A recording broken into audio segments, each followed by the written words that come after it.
Khan sir अचानक सड़क पर उतर गए। उनके साथ सैकड़ों छात्र लेकर रहमान सर भी सड़क पर आ गए और ओवैसी सर दिल्ली के बाद बिहार में घुसने का ब्लूप्रिंट बनाने लगे। ये 3 घटनाएं तब हो रही हैं जब दिल्ली में केजरीवाल की सरकार जा चुकी है, बिहार में तेजस्वी की सरकार आ ही नहीं रही है। बिहार में खान सर, रहमान सर और ओवैसी तीनों की नजर मुसलमान वोट पर है और तेजस्वी इस बार भी M+Y समीकरण के भरोसे हैं। बिहार में 17.7% मुसलमान वोट हैं। इसमें करीब 35% से ज्यादा मुसलमान युवाओं का वोट है। अब जरा अंदाजा लगाइए कि अगर तेजस्वी के पाले से मुसलमान युवा का वोट खिसक गया तो क्या होगा। सोचिए, M+Y में से M हट गया तो क्या होगा। खान सर, रहमान सर और ओवैसी तीनों एक साथ मिल गए तो क्या होगा। बिहार में खान रहमान सर की पॉलिटिकल कोचिंग में कौन सा नया फॉर्मूला निकल रहा है, देखिए इस रिपोर्ट में।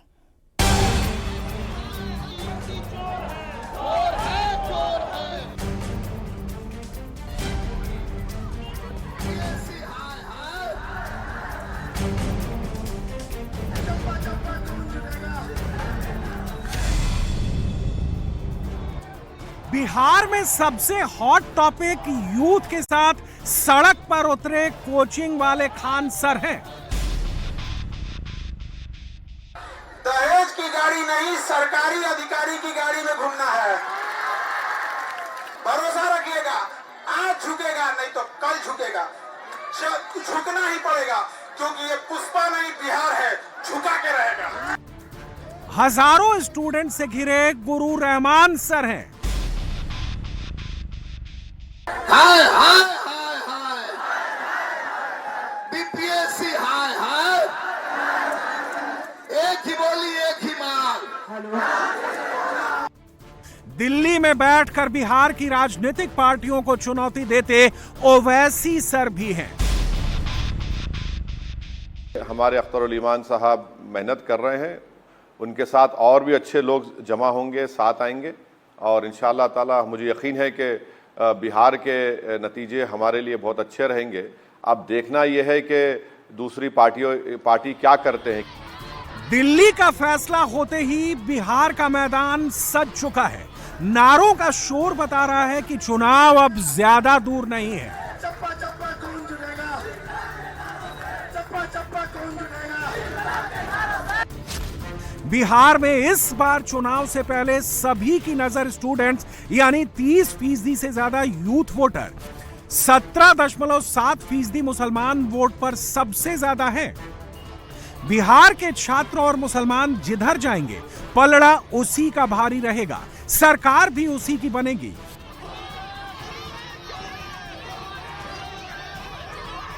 नीतीश बीपीएससी के पीटी एग्जाम का रिजल्ट जारी कर नौकरी का दरवाजा खोल चुके हैं, स्टूडेंट्स के फेवरेट बन चुके हैं।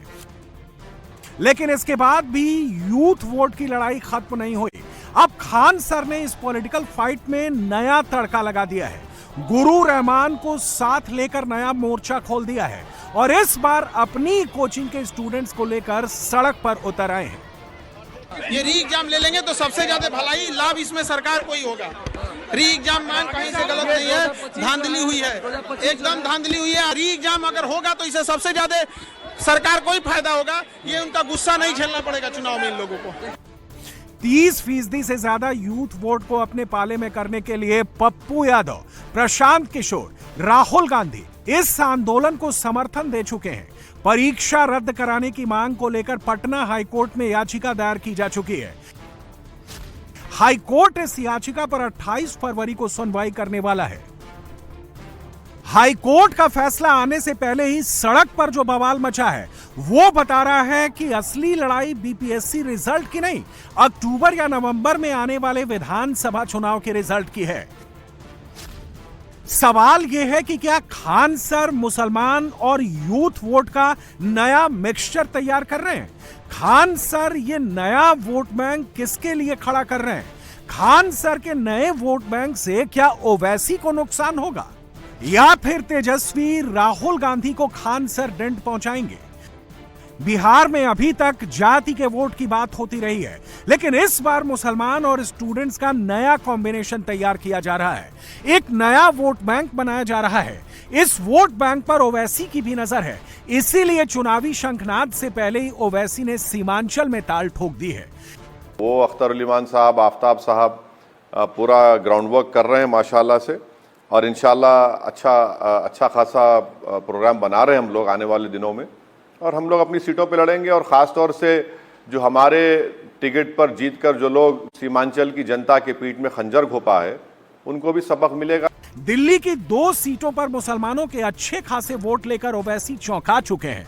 मुसलमान वोट के मामले में पैन इंडिया अपना कद बता चुके हैं। इसके बाद से ही हैदराबादी भाईजान ओवैसी का कॉन्फिडेंस बिहार को लेकर हाई है।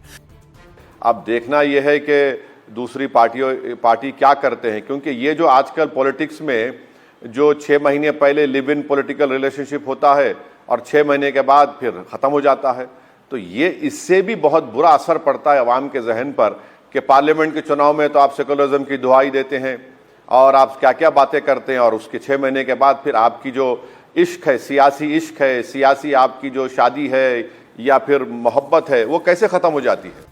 बिहार के पिछले चुनाव में भी ओवैसी फैक्टर अपना असर दिखा चुका है और इस बार उससे भी बड़ी तैयारी है। बिहार में कुल 17.7% मुसलमान वोट हैं, जो पूरे बिहार की 47 सीटों पर असर छोड़ते हैं। सबसे ज्यादा असर सीमांचल में पड़ता है। यहां 4 जिलों की 28 सीटों में से 23 सीटों पर मुसलमान वोट सबसे बड़ा फैक्टर है। इन सीटों पर मुस्लिम वोटों की तादाद 40 से 70% तक है। बिहार के सीमांचल में अररिया, किशनगंज, पूर्णिया, कटिहार जिले आते हैं। 2020 में ओवैसी की पार्टी ने सीमांचल में अपनी दमदार मौजूदगी दर्ज कराई थी, लेकिन इस बार ओवैसी और भी ज्यादा बड़ी प्रेजेंस दर्ज कराने के मूड में दिख रहे हैं।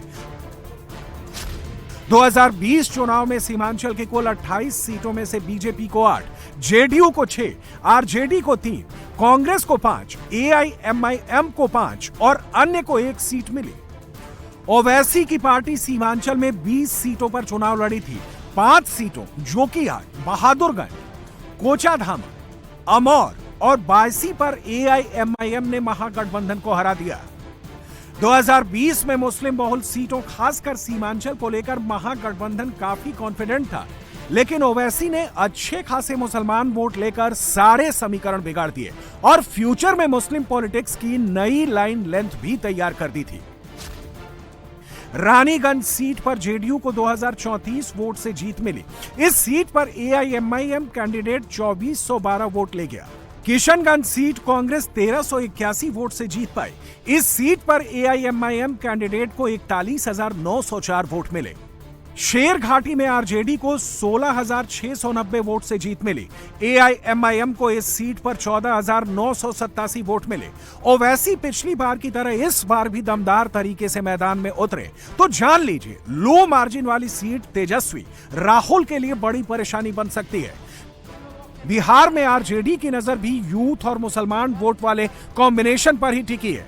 तेजस्वी को भी लगने लगा है कि यह सियासी मिक्सचर सरकार तय करने की हैसियत रखता है, इसलिए वो अपनी रैलियों में आरक्षण वाला टेप रिकॉर्डर ऑन करके बैठे हैं। ए नौजवानों, तुम लोगों को नौकरी चाहिए कि नहीं चाहिए? कितना लोग बेरोजगार है, जरा हाथ उठाओ। सब लोग पिछड़े, अति पिछड़े, गरीब दलित समाज के लोग हैं। 16% आप लोगों का नुकसान हो रहा है। यानी लाखों में जो बहालियां तेजस्वी ने निकालने का काम किया, उसमें 16% लाखों में पिछड़े, अति पिछड़ों, दलित आदिवासियों को नौकरी में नुकसान हो रहा है। हम लोगों ने आरक्षण बढ़ाया और भाजपा के लोगों ने आरक्षण को फंसाया। आज सुप्रीम कोर्ट में मामला चल रहा है। बिहार सरकार खामोश है, नीतीश कुमार जी मौन है। आजकल नीतीश कुमार जी पकड़ुआ मुख्यमंत्री हो गए,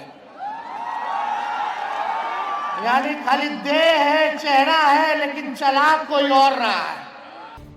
लालू प्रसाद यादव की नजर मुसलमान वोटों पर है। उन्होंने अभी से ही अपनी पॉलिटिकल लाइन लेंथ डिक्लेयर भी कर दी है। क्या मांग करेंगे? कुंभ में सर जिस तरह से भीड़ बढ़ रही है, अरे सब कुंभ का क्या कोई मतलब है? फालतू है कुंभ। बिहार चुनाव में मुसलमान वोट को लेकर बड़ी जंग छिड़ेगी, ये तय है। लेकिन असल बात यह है कि 2025 से नहीं, 2027 तक की चुनावी पिक्चर गंगा नदी के रूट से तय होगी। उत्तराखंड के बाद गंगा नदी यूपी से निकलकर बिहार, झारखंड, पश्चिम बंगाल में जाती है। झारखंड के चुनाव हो चुके हैं। बिहार, पश्चिम बंगाल और यूपी में 2027 तक चुनाव होने हैं। प्रयागराज महाकुंभ में यूपी के बाद सबसे ज्यादा हिंदू बिहार और पश्चिम बंगाल से ही आए हैं और इसका असर भी सबसे ज्यादा पड़ने वाला है। मोदी विरोधी संगम की भीड़ को फिलहाल इग्नोर कर बिहार में 17.7% मुसलमान वोट के इक्वेशन सेट करने में जुटे हैं, जबकि बीजेपी बिहार के चुनाव से 8 महीने पहले ही 80% से ज्यादा हिंदुओं को प्रॉपर मैसेज दे चुकी है और तैयारी पश्चिम बंगाल में भी जोर शोर से चल रही है। मोदी के सबसे बड़े दो ओपोनेंट केजरीवाल और ममता बनर्जी माने जाते हैं। आरएसएस की मेहनत की बदौलत बीजेपी दिल्ली का किला फतेह कर चुकी है और अब तैयारी पश्चिम बंगाल की हो रही है। कई प्रकार की बाधाएं आई होंगी, उन बाधाओं को दूर करते हुए सब लोग उपस्थित हैं। यह आग्रह क्यों है? संघ क्या करना चाहता है?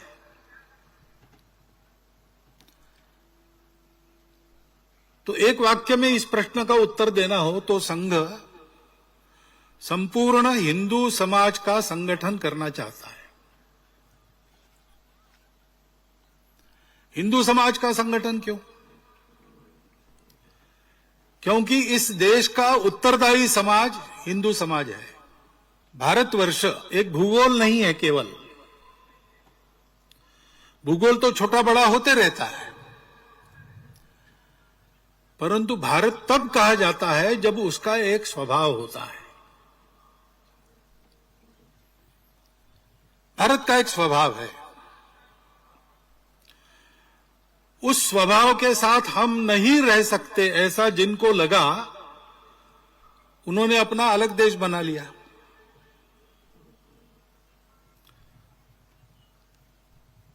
तो स्वाभाविक यह है कि जो नहीं बिछड़े उन सबको भारत नाम का स्वभाव चाहिए। पश्चिम बंगाल के बर्धमान में आरएसएस प्रमुख मोहन भागवत ने हिंदू का स्वभाव बताया, लेकिन मैसेज पश्चिम बंगाल के हर हिंदू तक पहुंच गया है। पश्चिम बंगाल में 30% मुसलमान वोट है। 2021 चुनाव में यहां टीएमसी को 213 सीट और 47.9% वोट मिला। बीजेपी को 38.1% वोट के साथ 77 सीटें मिली। पश्चिम बंगाल में जीत की हैट्रिक लगा चुकी ममता बनर्जी का कॉन्फिडेंस भी केजरीवाल की तरह हाई है। मुसलमान वोट पर कब्जे की बदौलत वो अकेले दम पर चुनाव लड़ने की बात कह चुकी हैं, जबकि बीजेपी को यहां जीत के लिए हिंदू वोट का एकजुट होना जरूरी है और इसके लिए आरएसएस 2 साल पहले ही फील्डिंग सेट करने में जुट गया है। सिकंदर के समय से जो आक्रमण शुरू हुए, वो ब्रिटिश राज तक आक्रमण ही होते रहे सदा। मुट्ठी भर बर्बर लोग बाहर से आते हैं, हमसे गुणों में श्रेष्ठ नहीं है, संपत्ति नहीं है उनके पास, हमारा शौर्य पराक्रम उनसे कई गुना ज्यादा है, लेकिन देखते देखते वो हमको गुलाम बनाते हैं। बार बार ऐसा होता है, एक बार होने से हम सीखते कुछ नहीं, आपस में गद्दारी का काम वही वैसा ही चलता है।